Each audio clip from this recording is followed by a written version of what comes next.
नमस्कार अभिनंदन, आप सभी का स्वागत है एग्ज़ाम पर में। यहाँ पर हम लोग राजस्थान पटवार के एग्ज़ाम की तैयारी कर रहे हैं और राजस्थान पटवार के एग्ज़ाम के अंतर्गत आपके 4 टॉपिक्स जो इम्पोर्टेंट है वो 4 टॉपिक्स हैं आपके सिनोनिम्स एंटोनिम्स के टॉपिक, इडियम्स और फ्रेजेस के टॉपिक, अनसीन पैसेज के टॉपिक और साथ ही साथ में कॉमन एरर्स के टॉपिक। तो इस हफ्ते हम लोग आपके जो पहले 2 टॉपिक्स हैं उन पे ज़्यादा फोकस कर रहे हैं। तो हम लोग आपके सिनोनिम्स, एंटोनिम्स और इडियम्स और फ्रेजेस को कवर कर रहे हैं। तो आप ध्यान दे सकते हैं और अगर कोई भी प्रॉब्लम आए, कोई डाउट आए तो उससे आप पूछ सकते हैं। स्टार्ट करने से पहले एक छोटा सा क्विज है मैच द फॉलोइंग का। आपको ये जो शब्द आप देख रहे हैं यहाँ पर वर्ड कॉलम में लिखे गए हैं, ये आपके कॉलम्स होते हैं, ये आपकी रोज होती हैं, ठीक है। तो इस कॉलम के अंतर्गत आपके जो शब्द दिए गए हैं और उनके साथ उनके एंटोनिम्स, ध्यान दीजिएगा, उनके अर्थ नहीं, उनके एंटोनिम्स आपने बताने हैं बच्चे, ठीक है। तो दैट मीन्स कि इसमें आपको हर एक प्रश्न का सही अर्थ पता होना चाहिए। अगर आपको अर्थ पता होगा तो ही आप उनके विलोम बता पाएंगे, ठीक है। तो ये आप छोटा सा क्विज है, इसे फटाफट से सॉल्व कर लीजिए ताकि इस क्विज को सॉल्व करने के उपरांत हम लोग आपको towards the end of the video हम इसको डिस्कस भी कर लेंगे, तो आपको चिंता करने की ज़रूरत नहीं है, ठीक है। चलिए आज के कुछ शब्दों से स्टार्ट करते हैं। आज का आपका पहला शब्द है ट्राइलेमा। आज का आपका पहला शब्द क्या है बच्चे? आज का आपका पहला शब्द जो है वो है ट्राइलेमा, ठीक है। ट्राइलेमा का क्या अर्थ होता है बच्चे? डिलेमा का अर्थ होता है जब आपको दुविधा होती है दो लोगों में से चुनाव करने की या दो चीज़ों में से चुनाव करने की, तो उसको हम डिलेमा कहते हैं। उसको हम क्या कहते हैं बच्चे? उसको हम डिलेमा कहते हैं। लेकिन जब हमें 3 में से चुनाव करना होता है, ठीक है, लेकिन जब हमें 3 में से चुनाव करना पड़ता है तो उसके लिए हम ट्राइलेमा शब्द का प्रयोग करते हैं। उसके लिए हम ट्राइलेमा शब्द का प्रयोग करते हैं, ठीक है। तो ट्राइलेमा का क्या अर्थ हो जाता है? ट्राइलेमा का अर्थ हो जाता है जब आपको 3 ऑल्टरनेटिव्स में से एक ऑल्टरनेटिव देखना होता है, 3 ऑल्टरनेटिव्स में से एक ऑल्टरनेटिव आपको सिलेक्ट करना होता है और तीनों के तीनों ही बहुत ही मुश्किल चॉइसेस हैं, बहुत ही कॉम्प्लिकेटेड चॉइसेस हैं, तो उसके लिए ट्राइलेमा शब्द का प्रयोग किया जाता है, ठीक है। तो ये चीज़ याद रखिएगा। द डिलेमास एंड ट्राइलेमास, डिलेमास जब दो में से चुनाव करना हो, ट्राइलेमा जब 3 में से आपको चूज करना पड़े और तीनों के तीनों ही बहुत ही मुश्किल ऑप्शंस आपके पास अवेलेबल हैं, ठीक है। तो ये चीज़ आप यहाँ पर याद रख सकते हैं। His trilemma consisted in not knowing whether to acknowledge the receipt, deny it और सिंपली लीव इट, ठीक है। एक और शब्द जो आपके लिए काफ़ी ज़रूरी है जनरल इंग्लिश के लिए वो है आपका प्रीवैरिकेट। वो शब्द क्या है बच्चे? वो है आपका प्रीवैरिकेट। प्रीवैरिकेट का क्या अर्थ हो जाता है बच्चे? प्रीवैरिकेट का अर्थ हो जाता है जब आप टाल मटोल करते हैं, गोलमोल बात करते हैं। जैसे कि ये शब्द आजकल चर्चा में क्यों है?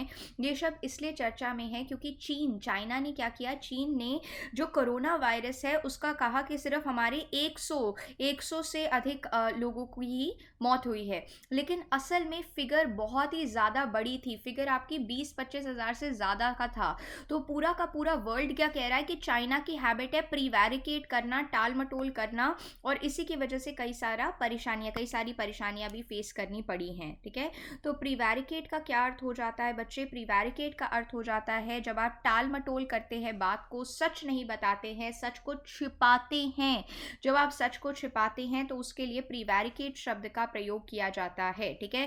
तो जब आप सच्चाई से हट रहे हैं, when you deviate from truth, जब आप सच्चाई से हट जाते हैं, जब आप सच्चाई से हट रहे हैं, परे हट रहे हैं, जब आप प्रीवैरिकेट कर रहे हैं, इक्विवोकेट कर रहे हैं। इक्विवोकेट करने का भी अर्थ होता है टाल मटोल करना। जब आप जानबूझ के एम्बिगुअस, गलत मलत चीज़ें बता रहे हैं, अनक्लियर चीज़ें बता रहे हैं ताकि आप लोगों को मिसलीड कर सकें, ठीक है, तो उसके लिए प्रीवैरिकेट शब्द का प्रयोग किया जाता है।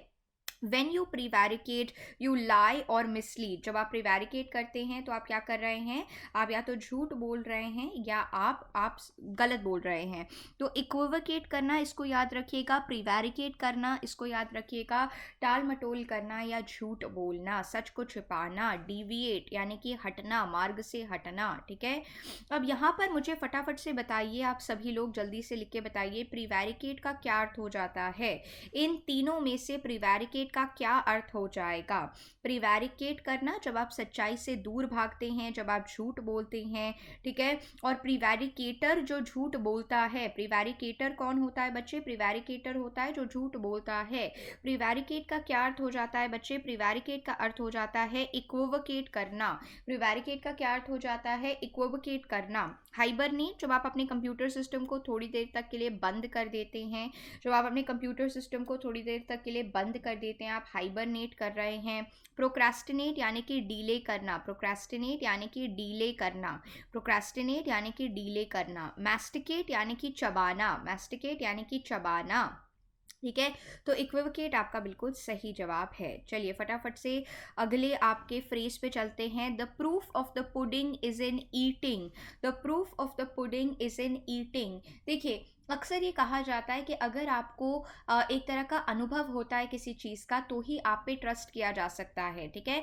या फिर आप ये भी कह सकते हैं कि जब तक आप अनुभव ना कर ले तब तक आप किसी की बात को नहीं मानते हैं। तो जब तक आप अनुभव खुद नहीं कर लेते हैं तब तक आप किसी की बात को नहीं मानते हैं, ठीक है।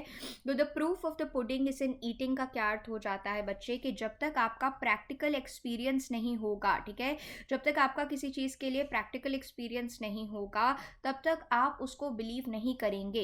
यहाँ पर प्लीज़ याद रखिएगा एक और शब्द आपके लिए जो इसी से ही जुड़ा हुआ है, वो है एम्पायरिसिज्म। एम्पायरिसिज्म का भी यही अर्थ होता है कि सबसे पहले मैं ऑब्जर्व करूँगा फिर ही मैं बिलीव करूँगा, सबसे पहले मैं ऑब्जर्व करूँगा तभी मैं बिलीव करूँगा, ठीक है।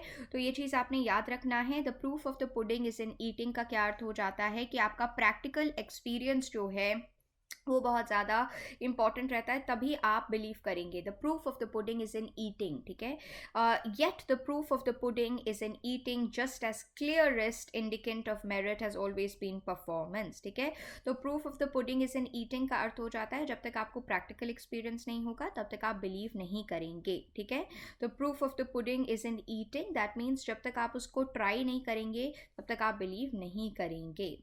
कनिप्शन, कनिप्शन का क्या अर्थ हो जाता है बच्चे? कनिप्शन का अर्थ हो जाता है जब आप बैड टेम्पर दिखाते हैं, जब आप बहुत ज़्यादा गुस्सा हो जाते हैं, हिस्टीरिया दिखाते हैं, अलार्म दिखाते हैं, जब आप बैड टेम्पर दिखा रहे हैं उसके लिए हम कनिप्शन शब्द का प्रयोग करते हैं। जब आप आवेश दिखा रहे हैं उसके लिए कनिप्शन शब्द का प्रयोग होगा। तो कनिप्शन का अर्थ हो जाता है जब आप बहुत ज़्यादा उत्तेजित हो गए हैं, बहुत ज़्यादा गुस्सा हो गए हैं, बहुत ज़्यादा आपको जब गुस्सा आ रहा है, आप गुस्से से लाल हो रहे हैं, तो बच्चे उसके लिए हम कनिप्शन शब्द का प्रयोग करेंगे, उसके लिए हम कनिप्शन शब्द का प्रयोग करेंगे। आवेश जब आपको होता है, ठीक है। He went into conniptions, he went into conniptions. Conniptions का क्या अर्थ हो जाता है बच्चे? जब आप गुस्सा कर रहे हैं, बहुत ज़्यादा अलार्म प्रकट कर रहे हैं, बैड टेम्पर दिखा रहे हैं, उसके लिए कनिप्शंस शब्द का प्रयोग किया जाता है, ठीक है। तो ये चीज़ आपने यहाँ पर याद रखना है। कनिप्शन का अर्थ हो जाता है आवेश या गुस्सा करना। नैगिंग, नैगिंग का क्या अर्थ हो जाता है बच्चे? जब आप जानबूझ के बार बार किसी को उनके एक तो उनके अवगुण बार बार आप गिनते रहते हैं, ढूंढते रहते हैं, अरे तुमसे ये काम नहीं होता, तुमसे वो काम नहीं होता, तुम छोड़ दो, तुम ये हो, तुम वो हो। तो जब आप परसिस्टेंटली यानी कि लगातार लगातार किसी को कुछ कहते रहते हैं, ये कर दो, ये कर दो, ये बेच दो, ये बेच दो, इसको खा लो, इसको खा लो, तो जब आप लगातार एक तरह से नुक्ताचीनी कर रहे हैं, अवगुण गिन रहे हैं, उसके लिए nagging शब्द का प्रयोग किया जाता है। He is 38, unmarried, stuck in a very deep rut, also inhabited by his nagging, humorless girlfriend Surbhi and a cat he detests, ठीक है। detest यानी कि नापसंद करता है। nagging बार बार नुक्ताचीनी करना, बार बार किसी को उनके अवगुण को ढूंढना, उसके लिए nagging शब्द का प्रयोग किया जाता है। फटाफट से आपके क्विज पे आ जाते हैं। इन शब्दों को जो आज हमने डिस्कस किए हैं उन्हें याद रखिएगा। फटाफट से आपका क्विज देखते हैं। ये आपके शब्द हैं, आपको इनके एंटोनिम्स बताने हैं बच्चे, ठीक है। प्रिसाइज, प्रिसाइज का क्या अर्थ होता है? प्रिसाइज जब हम कहते हैं ये बिल्कुल प्रिसाइज इंफॉर्मेशन दे रहे हैं, ठीक है, ये बिल्कुल स्पेसिफिक इंफॉर्मेशन दे रहे हैं, ठीक है। तो जब भी हम प्रिसाइज शब्द का प्रयोग करते हैं आपको याद रखना है प्रिसाइज का क्या अर्थ हो जाता है। और इस तरह के क्वेश्चंस आपके आ सकते हैं जनरल इंग्लिश के कंपोनेंट में, तो आपको ध्यान देना है। प्रिसाइज का अर्थ हो जाता है जब मैं बिल्कुल स्पेसिफिकली कोई चीज़ बता रही हूँ, एकदम एग्जैक्ट कोई चीज़ बता रही हूँ। जबकि जनरल का क्या अर्थ हो जाता है बच्चे? जनरल का अर्थ हो जाता है जब मैं स्पेसिफिक नहीं हो रही हूँ। तो प्रिसाइज का एंटोनिम क्या है? जनरल प्रिसाइज का एंटोनिम है। प्रिसाइज का एंटोनिम क्या है? जनरल आपके प्रिसाइज का एंटोनिम है। ठीक है। एक्स्ट्रावेगेंट, एक्स्ट्रावेगेंट का अर्थ होता है जब आप बहुत ज़्यादा खर्चा करते हैं। ठीक है, जब आप बहुत ज़्यादा खर्चा करते हैं उसके लिए एक्स्ट्रावेगेंट शब्द का प्रयोग किया जाता है। लेकिन वहीं जब आप कंजूस होते हैं, जब आप थ्रिफ्टी होते हैं, पार्सिमोनियस होते हैं, ठीक है, वहीं जहाँ पर आप कंजूस होते हैं, थ्रिफ्टी होते हैं, पार्सिमोनियस होते हैं, ठीक है, तो यदि आप थ्रिफ्टी हैं, आप कंजूस हैं, आप पार्सिमोनियस हैं, तो वो एक्स्ट्रावेगेंट का एंटोनिम हो जाएगा। तो एक्स्ट्रावेगेंट का आपका जो एंटोनिम है वो क्या है? वो है थ्रिफ्टी या पार्सिमोनियस। एक्स्ट्रावेगेंट का आपका एंटोनिम क्या है? थ्रिफ्टी या फिर पार्सिमोनियस, थ्रिफ्टी या फिर पार्सिमोनियस। ठीक है, तो ये चीज़ आपने यहाँ पर याद रखनी है। प्रिटेंशियस, प्रिटेंशियस का अर्थ हो जाता है जब आप एक तरह से मुखौटा पहने होते हैं। ठीक है, आप खालिस नहीं होते हैं, आप प्योर नहीं होते हैं, तो जेन्युइन इसका एंटोनिम हो जाता है प्रिटेंशियस, यानी कि आप अब बार बार एक तरह से सही नहीं बता रहे हैं, मुखौटा पहने हुए हैं, तो ये इसका एंटोनिम हो जाएगा। अब्रिज, अब्रिज का अर्थ होता है छोटा कर देना। अब्रिज का क्या अर्थ हो जाता है बच्चे? छोटा कर देना। वहीं जब आप किसी चीज़ को एक्सपैंड करते हैं या इलोंगेट करते हैं, ठीक है, वही जब आप किसी चीज़ को एक्सपैंड करते हैं या इलोंगेट करते हैं, वो इसका एंटोनिम हो जाता है। ठीक है, तो अब्रिज का एंटोनिम क्या हो जाएगा? अब्रिज का एंटोनिम हो जाएगा एक्सपैंड। अब्रिज का एंटोनिम क्या हो जाएगा? अब्रिज का एंटोनिम हो जाएगा एक्सपैंड। ठीक है, ये याद रखना है।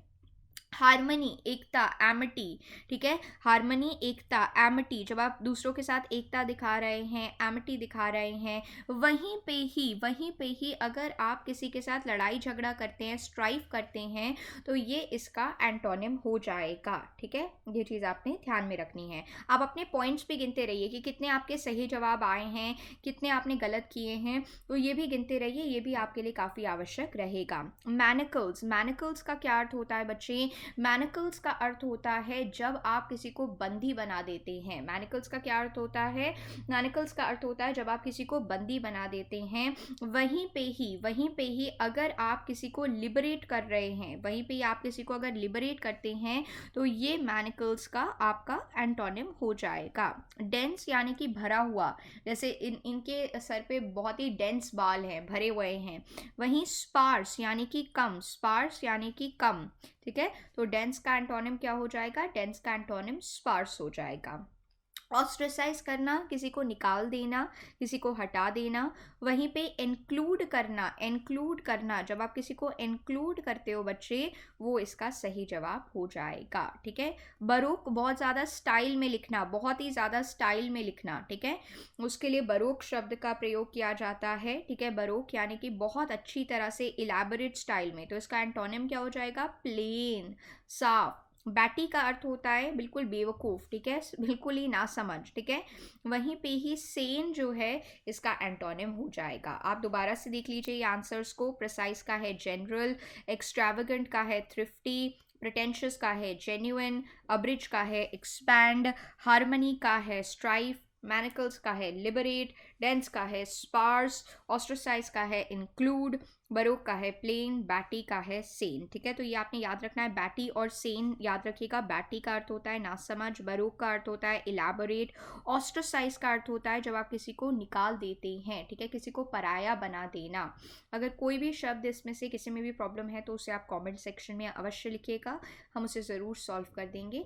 यदि कोई और प्रॉब्लम आए तो आप बता दीजिएगा, कल की क्लास में हम यहीं से ही कंटिन्यू रखेंगे। बहुत बहुत धन्यवाद।